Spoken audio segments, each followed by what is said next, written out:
What's going on, guys? Carmine here, and episode 4 last night ended on a very brutal and somber note. Rest in peace, Missandei, and I must say, that was a nice way to subvert our expectations, because we were all thinking Grey Worm was a goner after that retirement speech in episode 2, and then going into the Battle of Winterfell, but they pulled one over on us and killed her off instead. Not bad, but I gotta say, I am gonna miss the character. She was super wholesome and great in her own way. But episode 4 is bringing us closer to the finale, which is turning out to be a war between two insane people, or so the show is leading us to believe, but is it really fair to cast judgment on Dany already? I don't know, but we'll get into it. Also, before we begin the review, definitely make sure to hit that subscribe and bell button to stay notified for all future content, and be sure to follow me on Twitter at RedTeamReview, so you can join me in live tweeting the episode every week as it's released. But let's get to it. We first open up with the funeral for our fallen heroes, and I'm fucking surprised there are this many people left alive after that massacre took place, and it gets even more awkward during the celebration feast. Now I gotta say, this felt a lot like Killing Time, but it's Killing Time I can get behind. This isn't Arya washing bodies in the House of Black and White, nor is it Sam and Gilly messing around in Castle Black. This is fine. I always liked when characters can take the time to sit back, interact with each other, and are able to bounce off one another nicely, and I felt that here. Though, I gotta give a shout out to my boy Gendry for being naturalized. He goes 3 seasons of being forgotten to actually getting laid and lordship in less than 24 hours. Besides the crazy zombies and redheads who can't keep their mouths shut, fucking Winterfell is the place to be, god damn. But I gotta say, I do like Dany's play here. It makes her look more forgiving, despite the history between both houses, and it also ensures she has some sense of a loyalty from House Baratheon going forward. Though that sentiment is kind of ruined when Tyrion has to spell it out for the audience, because, like, we couldn't put 2 and 2 together, right? But on the topic of Dany, her isolation and loneliness is being put on display here, which is weird because why isn't Grey Worm or Missandei allowed to join in the dining hall? Like, okay, I guess it's Westerosi only then, but I can't help but feel bad for Dany that Jon is getting all this love when she helped too. Even though Jon has fought these things many times and is essentially a hero of the North, they still couldn't have pulled this off without Dany and her forces. Yes, it's Arya who killed the Night King, but it's Dany's dragons who made sure he didn't turn Bran into a shish kebab. It could have been much worse without her forces there to reinforce, and the dragons to trim the numbers. Hell, Jon didn't even get a chance to shine too much last episode, yet he's getting way more praise than Arya. It's crazy, but whatever. This is also something I really like, actually. It makes me more sympathetic towards her. She has never been looked at that way in Westeros before, and it's a stark callback to how her brother felt back in Season 1. It's why he went crazy and tried to steal the eggs before Jorah stopped him. He felt as though Dany had more love and praise from everyone else when he was the one who really needed it. But the difference here is that Dany stepped in to help the Northmen. So do they really owe her their allegiance? Well, yes, but at the same time, her father caused a lot of trouble for them. Not to mention, they don't consider her as someone who is from Westeros. But if it wasn't for her, they'd all be dead, so it's a really weird and complicated situation. It's super frustrating, but at the same time, the fact that the show is making you feel all these emotions, frustration or anger or whatever, it's doing its job in some regard.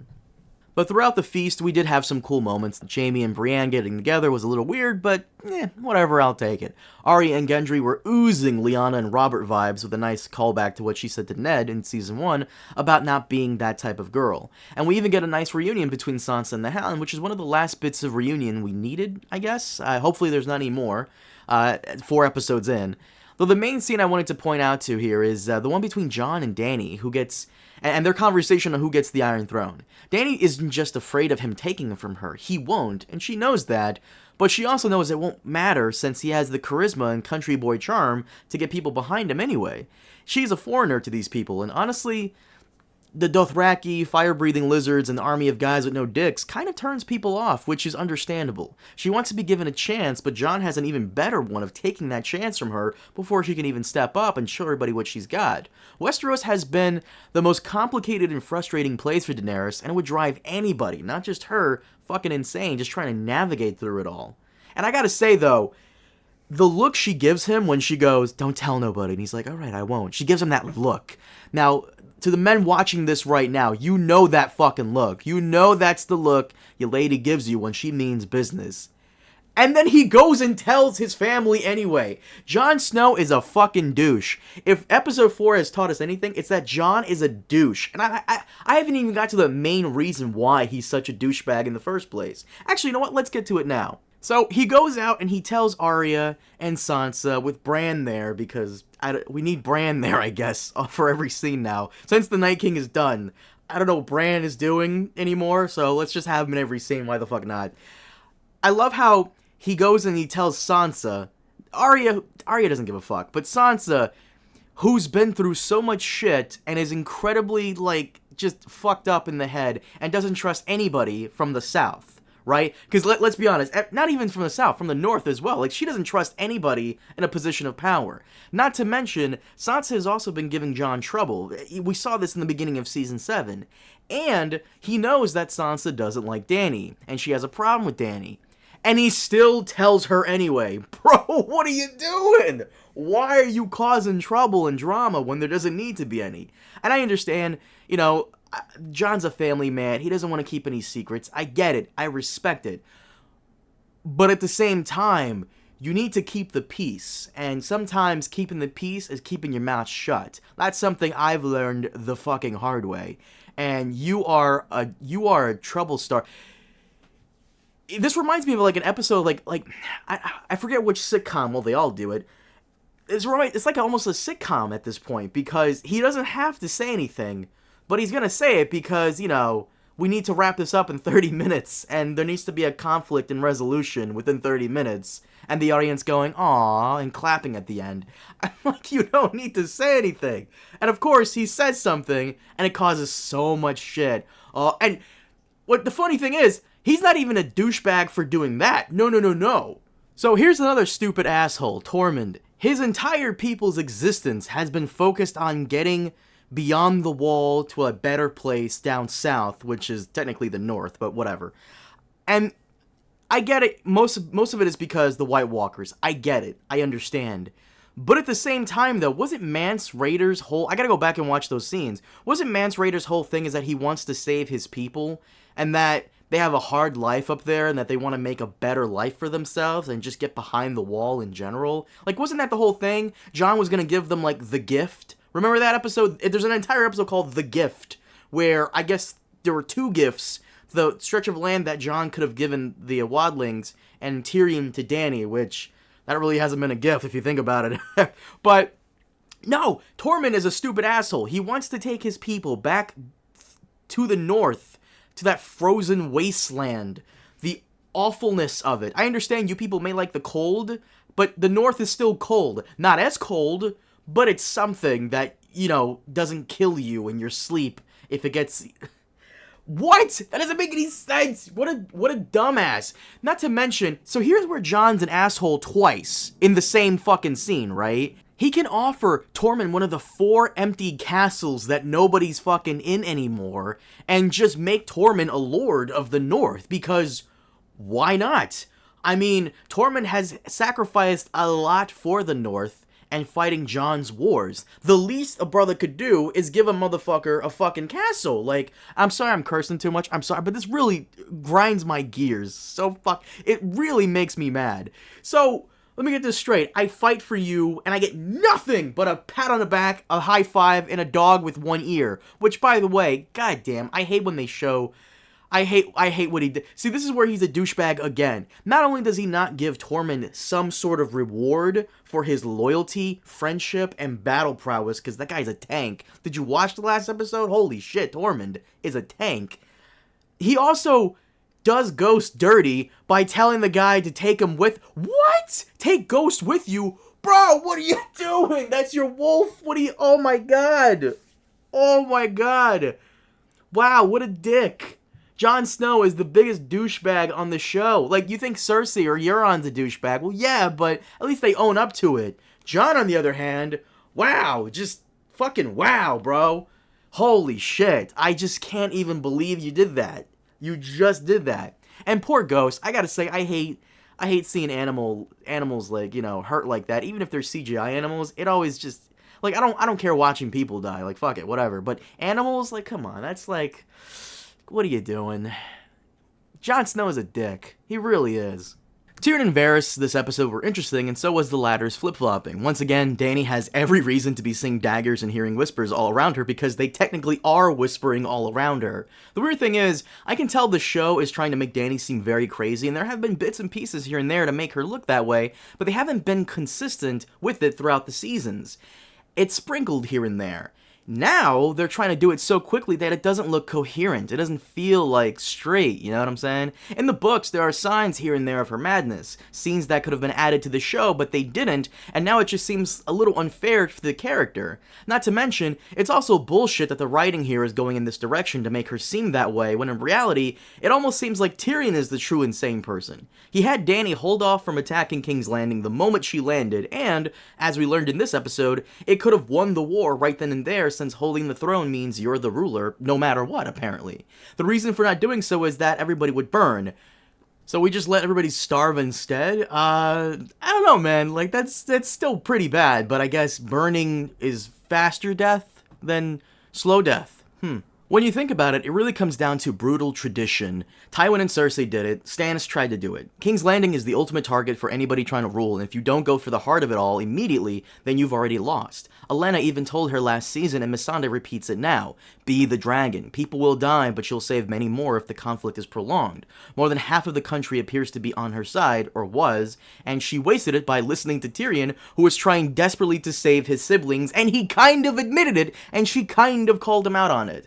Dany's an invading foreigner, but she did have Westerosi allies who are all but gone now. The Northmen are very few and, like, there's like 5 guys left when Jon came over in the preview. And anybody else on her side is off doing whatever else. So she could have ended the war before it began, but what's even more insane is that, while in a war, nobody scouts out anymore. Like, so Dragonstone is right next to King's Landing, yet nobody thought to scout the location before having her arrive. It's how Euron got the jump on her. Like, Dave and Dan wanted to say she forgot, you know, about blah, blah, blah. She didn't forget. You guys wrote it that way, first off. Second, like, does nobody go there ahead of time to clear the area? Because of that, we lost another dragon, you know, rest in peace, Rhaegal. And I feel as though with each dragon, she loses a bit of, like, her sanity, a bit of herself, you know? Once again, they could have shown us this, but they didn't. So I'm left to wonder, is, for every dragon she loses, is she just slowly just breaking apart? Oh, and how could I forget the third stupid asshole of this episode? Cersei, right? So, the parley, whatever, happens, and Tyrion walks forth, and Qyburn, our queen requires you to surrender. Well, our queen requires you to surrender. Oh, well, we have, like, 500 scorpions aimed at you guys, and you all came within reach of them, so, you might as well surrender? I mean, or we'll fire at you? And she just never gives the order to fire at them. I just don't get it. Like, that's the ultimate, like, bad guy cliche thing, where I'm going to kill your best friend in front of you, and then I have the ability to kill you as well, then just not do it. Like, what the fuck are you doing?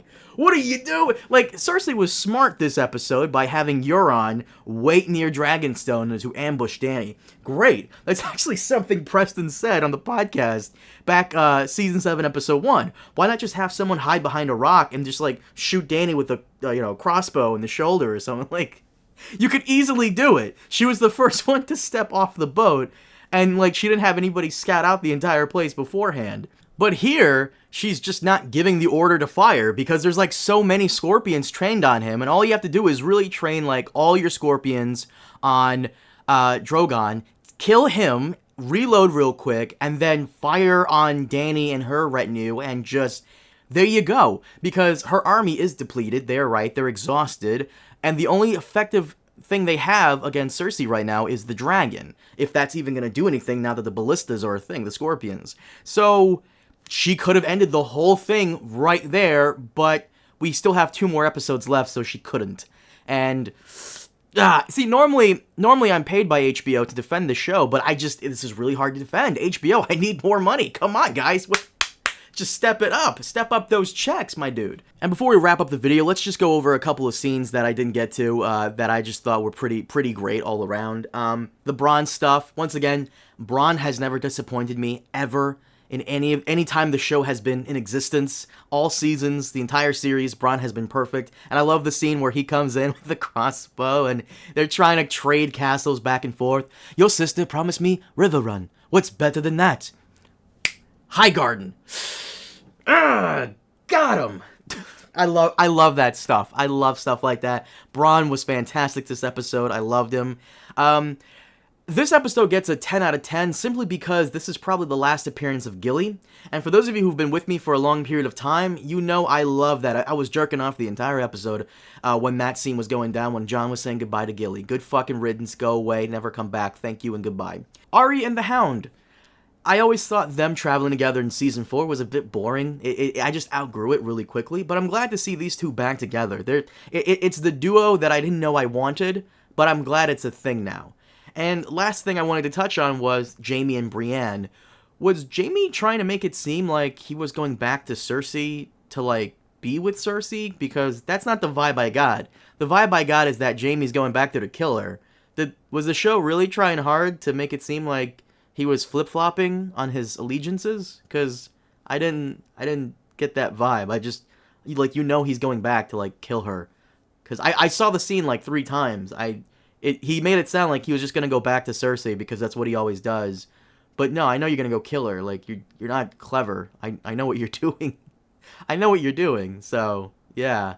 But overall, the episode wasn't bad. It was fine. In fact, I would say it was better than the Battle of Winterfell, but quite frankly, that's because I could see the whole damn thing.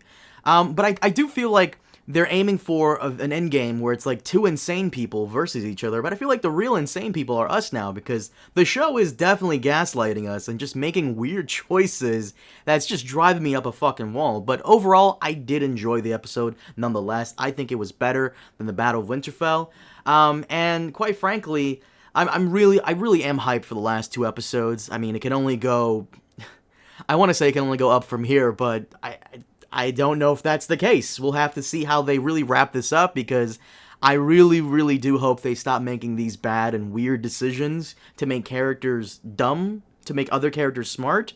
Like I felt as though, like, Sansa was only smart because everybody else in the room was dumb. I don't know why they wrote it like that, but what the hell ever. Guys, as always, let me know what you thought of the episode. Leave your thoughts down below. Be sure to follow me on Twitter, Instagram, Facebook, all that good stuff. Hit subscribe if you enjoyed. Also, hit that bell button so you can stay notified whenever I upload any new videos. And I'll see you all next time. Have a good one.